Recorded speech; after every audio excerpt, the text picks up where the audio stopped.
धर्म की अधर्म का प्राणियों में विश्व का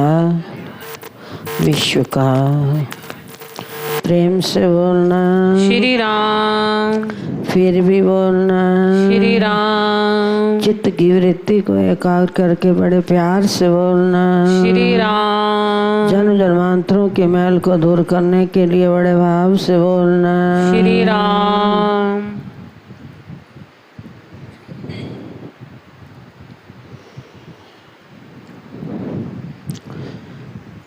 जो व्यक्ति शारीरिक शक्ति से अधिक कार्य करता है तो समय के अंतर्गत धीरे धीरे उसका शरीर शक्तिशाली बनने की अपेक्षा कमज़ोर हो जाता है, अर्थात वो दुर्बल हो जाता है। और भूख से अधिक भोजन करने वाला हमेशा रोगी रहेगा।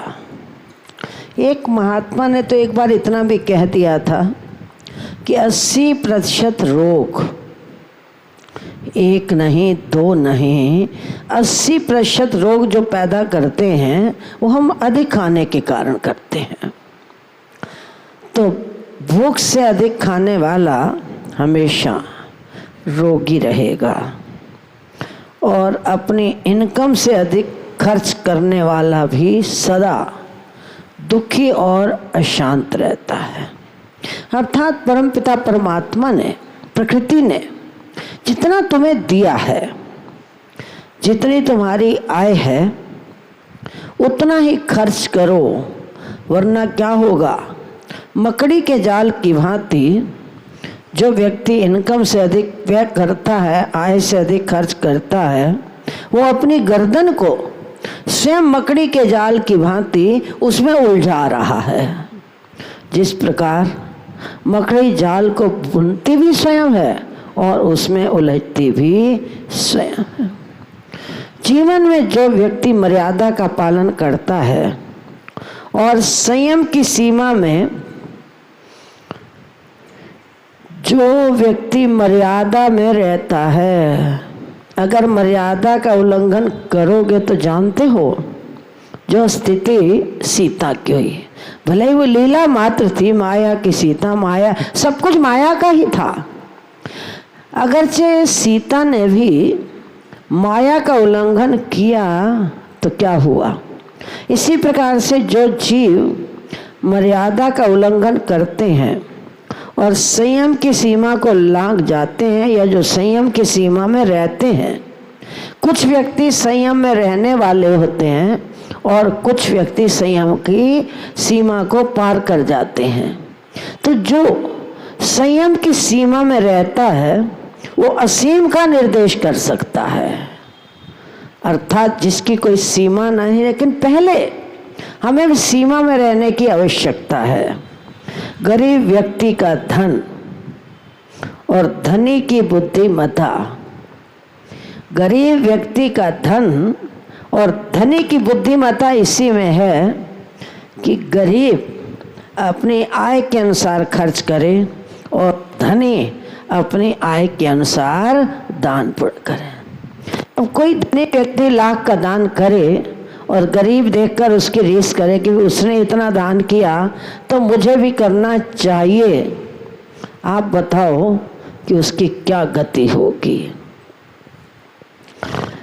इसी प्रकार पैसा 7 कमाए के 7 पैसे कमाओ, आज के युग की बात नहीं, ये प्राचीन युग का समय है। उस समय पैसे की भी कीमत होती थी। पैसा 7 कमाए कर खर्च करेगा 5, सदा सुरक्षित वो रहे तो जीवन में कभी ना आवे आँच। 7 कमाने का अर्थ 5 खर्च करो, उसमें से सदा अपने जीवन में 2 को बचा कर रखो। इसलिए महापुरुष कहते हैं कि सदा विवेक पूर्वक अपना जीवन यापन करो, और जो अपने जीवन में विवेक सहित रहते हैं वो कभी भी दुखी व अशांत नहीं होते, क्योंकि हमारे दुख और अशांति का कारण हमारा अपना अविवेक है। जहाँ पर विवेकहीन बने वहीं से हम दुखी होना शुरू हो गए। कोई ये कहे कि हम तो दान पुण्य भी करते हैं, सत्संग भी करते हैं, सब कुछ करते हैं, फिर भी हम दुखी और अशांत हैं, क्यों? तो उसका एकमात्र सबसे बड़ा कारण केवल यही है कि हमारे पास विवेक नहीं है। हम रूढ़वादी बनकर जीवन यापन कर रहे हैं। ना है सुख गृहस्थ दे, ना सुख छट गया, सुख के नाल विचार दे, संता शरण पिया। संत की शरण में आओगे तो विवेक की प्राप्ति होगी। केवल तुम्हारी साधना से, जप तप से, अनुष्ठान से स्थूल मन जरूर पवित्र होगा, निष्फल तुम्हारा कुछ भी नहीं जाएगा, लेकिन जो विवेक प्राप्त होता है वो संत के संसर्ग से, सत्संग श्रवण करें, मनन करें और धीरे धीरे उसका हम अनुकरण करें। तो इसी प्रकार से एक बार अकबर बादशाह राज सिंहासन पर आरूढ़ थे और सब के सब मंत्री कर्मचारी अपने अपने कार्य में संलग्न थे। मंत्रिमंडल, पूरा का पूरा मंत्रिमंडल जो था, सब का सब बीरबल के साथ ईर्ष्या रखता था कि जो बादशाह है ना, बीरबल से विशेष प्रेम करते हैं। बुद्धिमान तो हम भी हैं, दरबार में कार्य तो हम भी करते हैं, लेकिन बादशाह का प्रेम जो है बीरबल के साथ इतना क्यों है? और बादशाह कोई भी कार्य जब तक बीरबल से मंत्रणा नहीं लेते थे तब तक कार्य संपन्न ही नहीं करते थे। अब सबके मन में एक ही भाव कि न जाने क्यों बादशाह जो है बीरबल के प्रति इतना प्रेम करते हैं। अभी अकबर बादशाह बीरबल की प्रतीक्षा कर ही रहा था, इतने में दौड़ता दौड़ता एक द्वारपाल आया और कहने लगा, बादशाह सलामत, विदेश से एक बहुत कलाकार आया है, शिल्पकार आया है, और क्या कहता है कि मैं आपके लिए एक बहुमूल्य उपहार लेकर आया हूँ। अपनी कला का प्रदर्शन भी करना चाहता था और राजा से मुँह महंगा इनाम भी प्राप्त करना चाहता था। तो बादशाह ने आज्ञा दी कि जाओ उस कारीगर को मेरे पास ले आओ। वो कारीगर या शिल्पकार जो था बादशाह के दरबार में पहुंचा और अति सुंदर एक रेशमी चादर बड़े गर्वपूर्वक उसने बादशाह को उपहार के रूप में भेंट की। अब वो जो चादर थी बहुत सुंदर थी, अति सुंदर चादर, जिसके ऊपर भिन्न भिन्न प्रकार के फूल खिले थे। बादशाह ने सहजता में, कहते हैं ना, जो व्यक्ति अपना सहज जीवन यापन करता है प्रकृति उसका साथ हमेशा देती है। उसी समय बादशाह ने सहज स्वभाव से चादर को खोला तो बादशाह ने देख लिया ये जो चादर है ना छोटी है। बादशाह ने युक्ति से उसे समझाने दिया। तत्क्षण बादशाह जमीन पर लेट गए और उस कारीगर से कहा, भाई साहब ये जो चादर आप लाए हो ना, मुझे ओढ़ा दो, मेरे ऊपर चढ़ा दो, अति सुंदर चादर है। रात को तो क्या, मैं अभी अभी इस चादर पर लेट जाऊंगा। क्या बहुत अच्छा। कारीगर के मन में तो गर्व था कि इतनी सुंदर चादर को जो भी देखेगा मेरी पूरी पूरी प्रशंसा करेगा, और जीवन में किसी ने भी ऐसी सुंदर चादर जो थी वो बनाई नहीं होगी, युगों युगों तक मेरा नाम बना रहेगा। हम सोचे ना कि हमारा नाम सदा अजर अमर रहे, हमारे सोचने से नहीं होगा। अब तो जितना हम किसी दीन दुखी के प्रति दया करेंगे, उन्हें कहने की आवश्यकता नहीं है। आपने सुना होगा कि जिस समय माम इष्टदेव हृदय सम्राट प्रथम पातशाही गुरुदेव भगवान ने इस पंच भौतिक देह का त्याग किया तो शिवपुरी में जा रहे थे। सड़क पर जो लोग खड़े थे उन्होंने कहा था कि आज गरीबों की मां मर गई है। कभी गुरुदेव भगवान बाहर लोगों कहने गए थे हम दान कर रहे हैं, हम तुम्हारी सहायता करते हैं।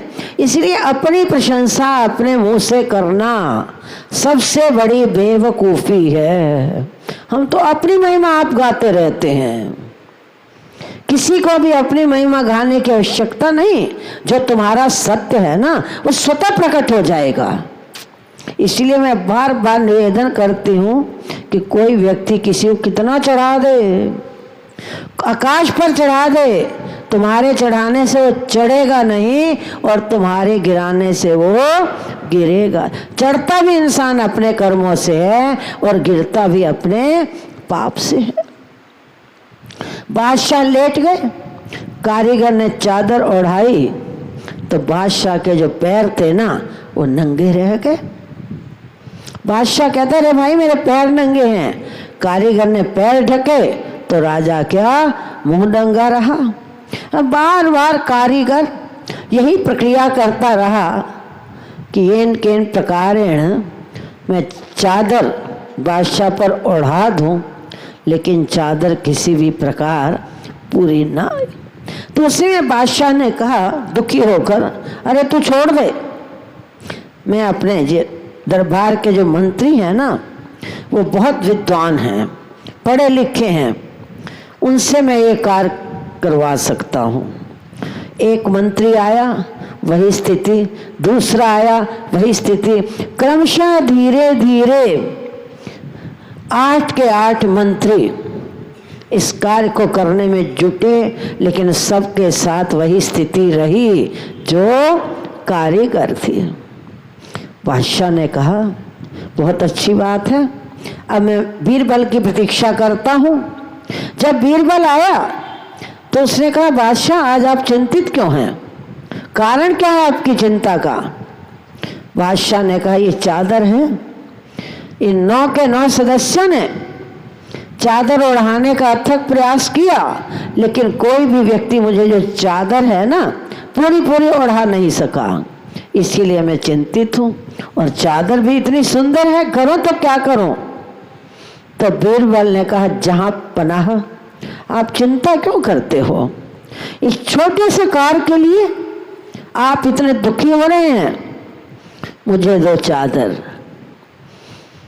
बीरबल ने कहा जहां पनाह बस एक काम, जो मैं कहूँगा ना अब वैसे कर लो। बादशाह ने कहा बता क्या करूं।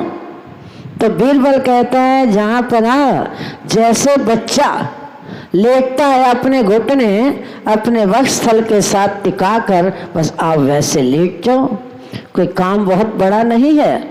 बादशाह को बात जची, जैसे एक बालक घुटने टेक कर लेटा रहता है उसी प्रकार बादशाह जो थे वहाँ पर लेट गए, और वो जो चादर थी पूरा का पूरा शरीर जो था वो बादशाह का ढक गया। अब बीरबल ने जब उस चादर को हाथ में उठाकर देखा तो कहने लगे कारीगर को, देख भाई मुझे तो लगता है मुझे लगता है तू चादर तो बहुत बढ़िया बना कर लाया है, लेकिन तुझे पूरा पूरा अनुभव नहीं है।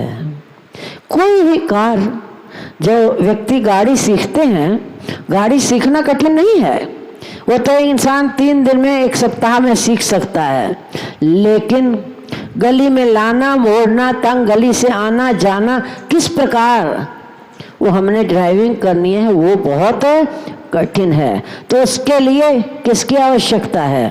बोलो, प्रैक्टिस की आवश्यकता है। और जितनी हमारी प्रैक्टिस किसी भी कार्य की अधिक होगी, उतना उतना हमारा जो अनुभव है ना, वो धीरे धीरे खुल जाएगा।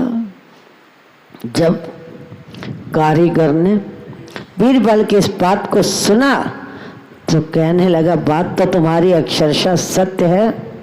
अब जो कारीगर का अहंकार पराकाष्ठा को छू रहा था, वो पाताल में चला गया। हम तो कोई भी कार्य जब सफल हो जाते हैं ना, अहंकार पूर्वक करते हैं, मैं सफल हो गया, माफ करना।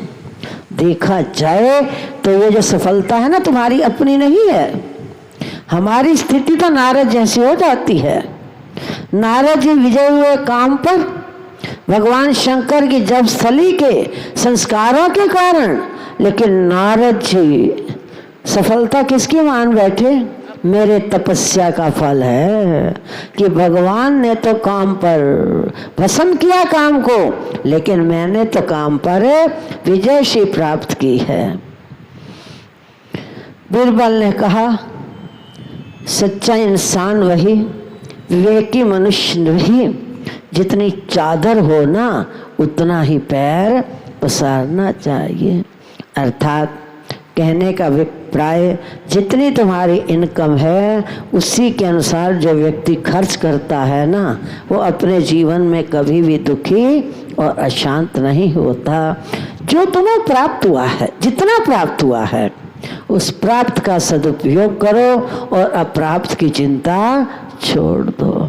फिर जहाँ भी रहोगे, जैसे भी परिस्थिति में रहोगे, कहीं भी रहो, तुम्हारा मन कभी भी प्रतिकूल परिस्थिति के आने पर अशांत नहीं हो सकता। हम अशांत कब होते हैं और क्यों होते हैं? जब हम विवेक शून्य हो जाते हैं। छोटी सी परिस्थिति प्रतिकूल आने पर क्रोधित हो गए, क्रोध जागरूक हो गया। क्यों? हमने उस समय यही विचार तो नहीं किया, अरे भाई जो मैं क्रोध कर रहा हूँ इसमें हानि किसकी होगी? क्रोध करने से अगर डॉक्टरों ने प्रयोगशाला में उसके रक्त की जब जांच की है ना, तो विष से भी अधिक खतरनाक उस समय रक्त का प्रभाव होता है, विष से भी भयंकर। कहते हैं ना, क्रोध करने वाला व्यक्ति हमेशा जलता रहता है, खून जलता है उसका। यही तो जल रहा है खून। हम शांत तब रह सकते हैं जब हम हर प्रतिपल, क्षण प्रतिक्षण अपने विवेक को जागरूक करें। इसीलिए अगर वास्तव में पैसा 7 कमाए कर खर्च करेगा 5, सदा सुरक्षित हो रहे, फिर कभी न आवे आँच। बोल श्री सद्गुरु।